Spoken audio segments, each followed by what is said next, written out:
Greetings, sports fans, and welcome back to the Breath of Fresh Air webcast. I hope everybody had a wonderful Thanksgiving holiday, and it's good to see y'all back. I am Charles Taylor, and I have Patrick Brackett with me. Say what's up to the public, Patrick. What's up, public? How's everybody doing? I almost was kind of at a loss for words there. I didn't know what to say for a second. So the public was what came to my mind. But we just have a few topics to cover for this webcast. Of course, we're going to go over college and the NFL. And we're going to discuss whether or not the Denver Broncos and the Indianapolis Colts should go back to their starting quarterbacks when the time comes. But first, Patrick, let's start off with what our takeaways are from college football this past weekend. What caught your eye? Well, that Michigan Ohio State game caught my eye. I said Michigan was going to beat them, man, and that Ohio State team stepped up, man. They played great ball. I'm not an Ohio State fan by any means, and I think they suck every week, but that was a pretty good game. Played by Ohio State. They controlled the ball on both sides of the field. A couple of special teams plays that put them in good position. Ohio State played great ball. I'm just glad I called it against Michigan State. Yeah, what's funny is that Ohio State team that showed up against Michigan was the one that I was kind of actually expecting to show up against Michigan State, and they didn't. This team, I guess what we saw from Ohio State against Michigan on Saturday, that's what a lot of people were waiting for from Ohio State when they were talking about them turning on the switch, having all that talent come into play. That's what they were expecting. Unfortunately for Ohio State, it looks like it's too little too late because it doesn't look like they're going to get into the playoff unless some chaos happens with these championship games. And it could, man. I mean, you got Michigan State versus Iowa. I mean, Iowa could beat Michigan State. I mean, they really could. Personally, I don't see it happening, but they could. What you got? Florida versus Alabama. No, Alabama's got that game. Yeah, Florida can't score, dude. Florida can't score. They got a great defense, but their offense is like. So, I got Alabama winning that game. But an interesting game that showed up, that Florida State Florida game, man. Hey, man, I called Florida State winning that game. I didn't see Florida winning it, but wow. I mean, that was just domination across both. I mean, Florida scored 2 points. That's like an insult to even scoring. I was like, I'm not sure to score 0 than to score 2 points. As it was, I mean, Florida's defense kept them in it because Florida State scored 2 touchdowns late in the fourth quarter. And that game was 13-0 for the longest. Yeah. Florida just cannot score, man. I mean, they don't have any playmakers. Kind of weird to say when you're talking about Florida. You would think Florida would have some playmakers on there, but it's obvious, man. They struggle to get any type of big plays, and especially against a defense that actually can play. All season. I mean, don't get me wrong. They went 10-1 in the SEC or 10-2 in the SEC, whatever it was. Hey, don't get me wrong. I'll tell you. I think the SEC is one of the strongest. Is the strongest conference in all of FBS. But I honestly don't see how they went 10-1. I just don't see it. They're not that good of a team to me. I mean, I thought their defense was great, but I mean, to be ranked 12 coming into that game, I don't know. But I can tell you, man, it was a good game against Clemson in South Carolina. I told you that was going to be a good game. You looked at me and said, yeah, let them run all over them. Yeah. Well, it was a good game, Charles. Just saying. And Stanford beat Notre Dame. Yes. Screw the Irish. Well, Patrick. So happy. Well, Patrick, to address your prediction about the Clemson South Carolina game, you were right. I actually sent you a text right away to let you know that was a very good call on that because I didn't see that game being that close after South Carolina losing to the after South Carolina lost to the Citadel the week before. But rivalry game, anything could happen Yep. regardless of the record. Hell, look at Texas and Oklahoma. Yep. And And you know here what, Oklahoma is ranked third. Patrick, I have to say this before we move on. Again, I have to admit I was wrong about Oklahoma. And if they're not in the playoff, there's something wrong with the committee. I think Oklahoma has played their way into their bed. They're sitting at number 3. They're actually the outright Big 12 champion. Remember last year, Baylor and TCU tied, and they were declared co-champions, even though Baylor beat TCU head-to-head. But Oklahoma, they're the outright champions of the Big 12. They should be in there. Yeah, I know they don't have a conference championship game in the conference in the Big 12, but they should be in there. I mean, I'm looking at it the way I think it should be if everything goes according to plan. Clemson should be in there. Uh, Alabama should be in there, and the winner of the Big 10 title game should be in there along with Oklahoma. That's what it should be. I would see Unless Oklahoma chaos being happens, we'll fourth. see. But I think Oklahoma got their spot. I do. I feel they should too. I mean, like you said, outright they have won their Big 12. But I agree with you. I think whoever wins the Big 10, that will be the winner, and probably will be in there. He'll probably pull in a rank number third because you got what do you got? Michigan State versus Iowa. Yeah, For one of them fourth. should be in there. Whoever One wins. of them two will be in there. Oklahoma should be in there. The winner, or well, not the winner, but Florida and Alabama. Alabama wins their match, they should be in there, and then Clemson going against North Carolina, they should win too. So it looks like it just boils down to the Michigan State Iowa game. But everybody handles business. It should be looking like Clemson versus Oklahoma, and the winner being Michigan State or Iowa versus Alabama, and that should wrap up the playoffs. Oh, it's a little reverse because the one plays the 4th seed. So if everything holds out, then Clemson will play that Michigan State Iowa winner. Alabama's looking like they're playing Oklahoma. Yeah, If everything but stands. but my personal opinion, if you got a fourth rank and a fifth rank that actually are still playing, and Oklahoma doesn't have a game, they should drop. They should legitimately drop to the fourth spot, and it would be Clemson versus Oklahoma. Personal opinion. I understand how they got it set up right now, but personal opinion, I feel that if Michigan State beats a number 4 Iowa, they should leapfrog Oklahoma. Alabama take care of their business with number 18 Florida, and Clemson taking care of business with number 10 North Carolina. Everybody should stay where they're at, except for those two. They flip flopped, and I feel that's how it should go. Again, I'm not on the committee, but personal opinion. And one thing about Oklahoma's schedule, they beat 5 ranked opponents or 5 opponents at the time That were ranked. they played them that were ranked, including a number 4 Baylor and a number 9 Oklahoma State. So I think, Oklahoma should be in there. Yeah. Anything else before we move on to the NFL? Just two things, man. I'll make it real quick. Georgia and losing Mark Richt. I'm gonna tell you, man, I'm crushed. I'm crushed. I love Mark Richt, man. He's done such a great job with Georgia. He's gotten them. He's brought that team a long way, and I really hate to see him go. But apparently Georgia is wanting to move forward, and and I agree with that. I'm a full supporter of Georgia. I'm not a full supporter of just the coaching, and but I do have to say, man, I would like to thank Mark Richt for everything that he's done for Georgia, and best of luck, because I know your ass is going to Miami, and damn it. That's all I got to say. Damn. And then South Carolina, please, please, please go with Raleigh. Don't go with Muschamp.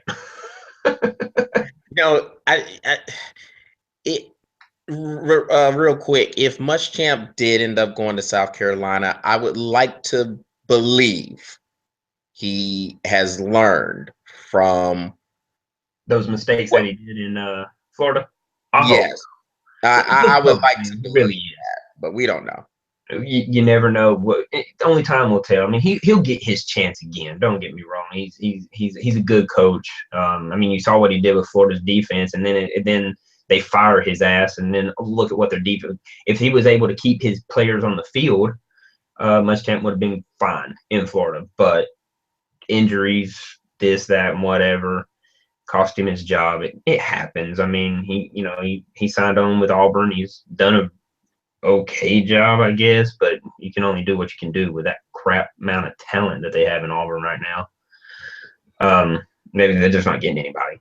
But if he does go to South Carolina, I think he'll be fine. I like Riley better, but I think he'll be fine. Well, all right, Patrick. Well, let's move on to the NFL. What caught your eye there? Wow. Hold on. Let me think. I got to see what game. Oh, Tony Romo going down again. What the heck? Does that dude not know how to ninja roll off that damn shoulder? I mean, come on. You know what? I think he faked it. I think he faked it because he's getting tired of getting his ass whipped. And he's only 3-8.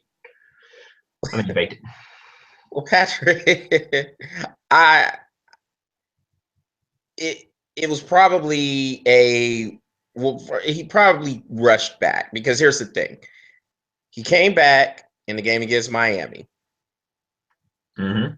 When he came back, there was still a possibility he could re-break that the collarbone, which means it wasn't completely healed.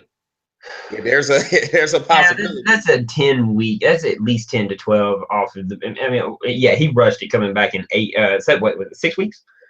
Yeah, it was about 7 or 8 weeks, which they said that was pretty much on schedule.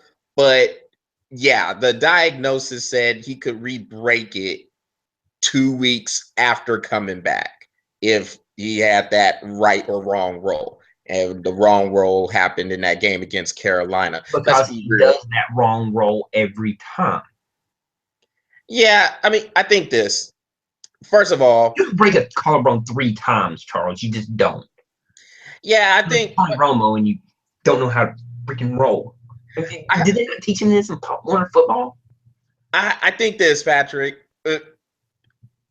I think him coming back and everybody going ahead trying to put him as the savior for Dallas. What we heard mostly from whatever media outlet was when he came back, hey, Dallas was supposed to go on this run and everything was supposed to be just fine when he came back.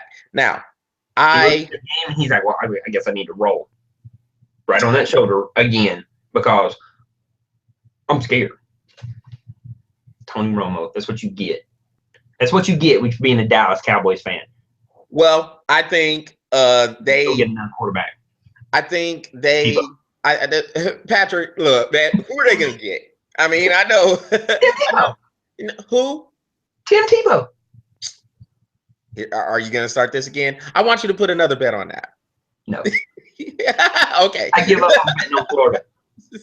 Well, but I'm betting on anything. Shit. No, I don't. I'll bet. But seriously, man, look, here's the thing. I think the Cowboys have a lot of problems. It's just a simply put way of it. They have a lot of problems on the team that wasn't just going to be solved by Tony Romo coming back. Why everybody thought he was going to be the savior, I don't know. And why the Cowboys were a favorite going into that game against Carolina, that's baffling to me. That was dumb. That's dumb. That's crazy. It's fuel. They need to give Carolina some freaking respect, man. They're the only undefeated team left. Mm-hmm. And what did I sent you some text this morning, man? I was like, with Tom Brady losing that game, what was it that I said? Oh, is this the end of the dynasty? Is this the end of Tom Brady's career because he lost one freaking game? ESPN, this is the questions that you ask, you freaking morons. Is the revenge tour over? And you saw what I texted that. God. I said I felt like ESPN asking all these stupid ass questions. Anyway. And you saw what I text. No, and no. So no. But there was a couple other games. Man, Carolina beating Dallas, man, that was just a freaking beatdown. Chicago surprised the crap out of me beating Green Bay in Green Bay. Indianapolis, man, you said you want to talk about the quarterback here. We'll talk about him now. Dude, I'm gonna tell you right now, Indianapolis. If you're Indianapolis, me personally, I stick with Andrew Luck, and reason why I do have a good justified reason. One, I have actually two or three good reasons. One, Hasselbeck is 40 years old. Now I know this man's 5-0 right now at the end of the season, but with Andrew Luck and Hasselbeck, the way they play, there's not a drop off. You know how you always talk about in a starting quarterback role, there's a certain amount of talent, and then when your backup comes in, there's a drop off in talent, and it's something like here. Yeah, let me get it on the screen, like here, right? Well, Hasselbeck evens that out, and I say go with Andrew Luck because, hey, you get in the playoffs, it's nice to have an option. I would hate for Hasselbeck to get injured or he pull a hamstring or something because he is 40 years old. Keep your options open, man. Keep Andrew Luck in. He's your starting quarterback. You paid a bunch of money for him. Keep running him. And playoff time comes around, you don't feel like Andrew Luck can do it, you still got Hasselbeck. Throw his ass in there and let his 40-year-old ass run all over everybody. Bloop, bloop. But That's what I say. yeah, but I mean, I think injury can happen to any quarterback at any time. Of course. To me, if you're, I think, look, regardless of the age, if you're 40, you're 80, whatever, if you're playing well, you ride with that. And that also goes for Denver. If you have Brock Osweiler, and I know it's different because of the age difference, because you do have an aging Peyton Manning compared to a younger Brock Osweiler. But I think if you have Osweiler for Denver and you have Hasselbeck for Indianapolis, if they're playing well, I think you have to write that out. And here's another reason. Both Manning and Luck have been turnover machines when they've been in there. So I think with them being turnover machines combined with the fact that teams seems to be playing well with the backups in there, I just think you just ride it out, man. And you know me, Patrick. I'd say that You about. always ride the hot hand. I totally get you. I mean, normally I would too. It's just one of those things where I was like, I mean, with Denver, I think they're different. I say ride the hot hand. I mean, Peyton Manning's aging. You know what I'm saying. It's one of those things where I'm like, do what you got to do in Denver, but in Indianapolis, I mean, you're above 500 team right now. I think you're 6-5 or 5-5 or whatever they are. It's 6-5.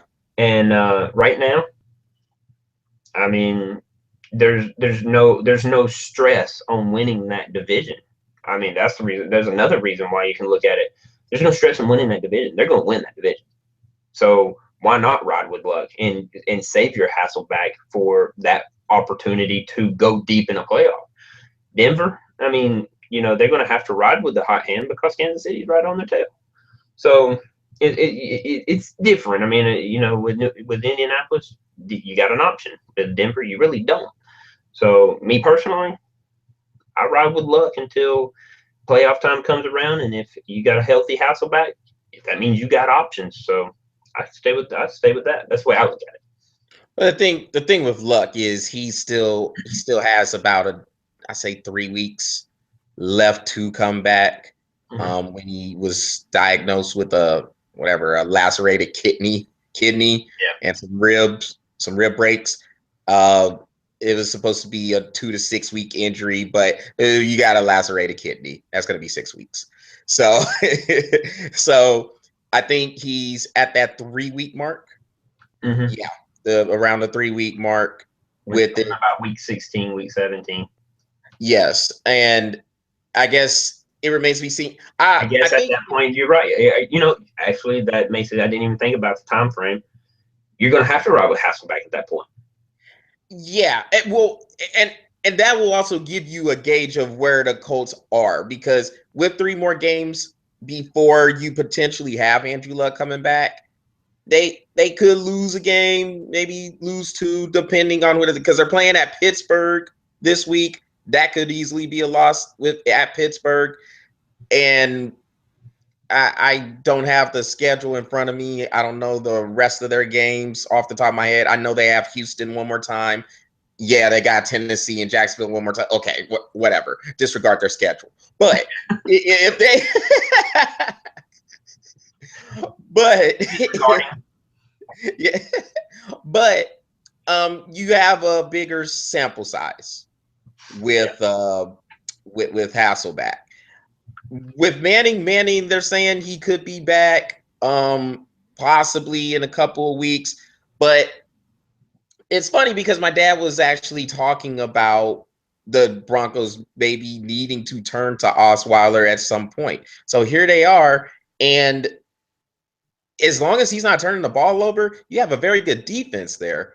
Mm-hmm. And they just beat the Patriots. Denver has a shot here to make some legit noise if they continue playing that way. They're running the ball better, which I think that is more playing Osweiler is more geared toward what Gary Kubiak wants to do originally. You have a guy like Peyton Manning who's been playing for 19 years and he's been kind of running his own system for 18 of those years.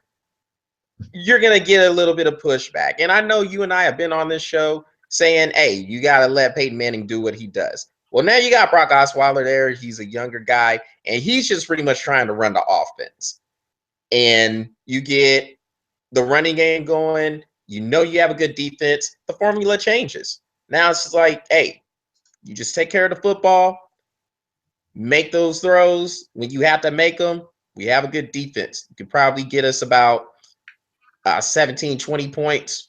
Most of the time, you're going to be good with Denver's defense. So this might be the formula. And honestly, I don't know if we're going to see Peyton Manning again this year. You may not. Well, we'll see. We'll see. Do you want to talk about next week's?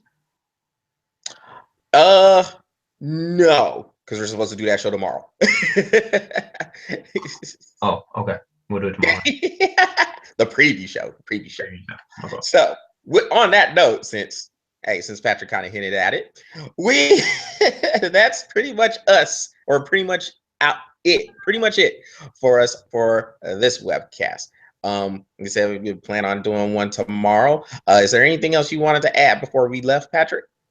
No, that's it, man. Just keep following us on YouTube, man. Put some feedback out there. We'd love to hear what you got to say.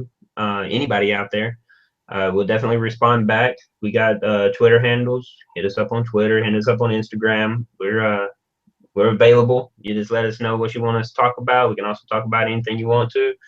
Other than that, subscribe. Leave some comments down below, and we'll get back to you. And we will start putting these bad boys on Twitter. We're still just kind of trying to get into it. Been kind of busy with our lives, but we will start putting these bad boys on Twitter very soon. So with that, I guess we will talk to y'all later on in the week. On behalf of Patrick Brackett, I am Charles Taylor, and we will talk later. Take care.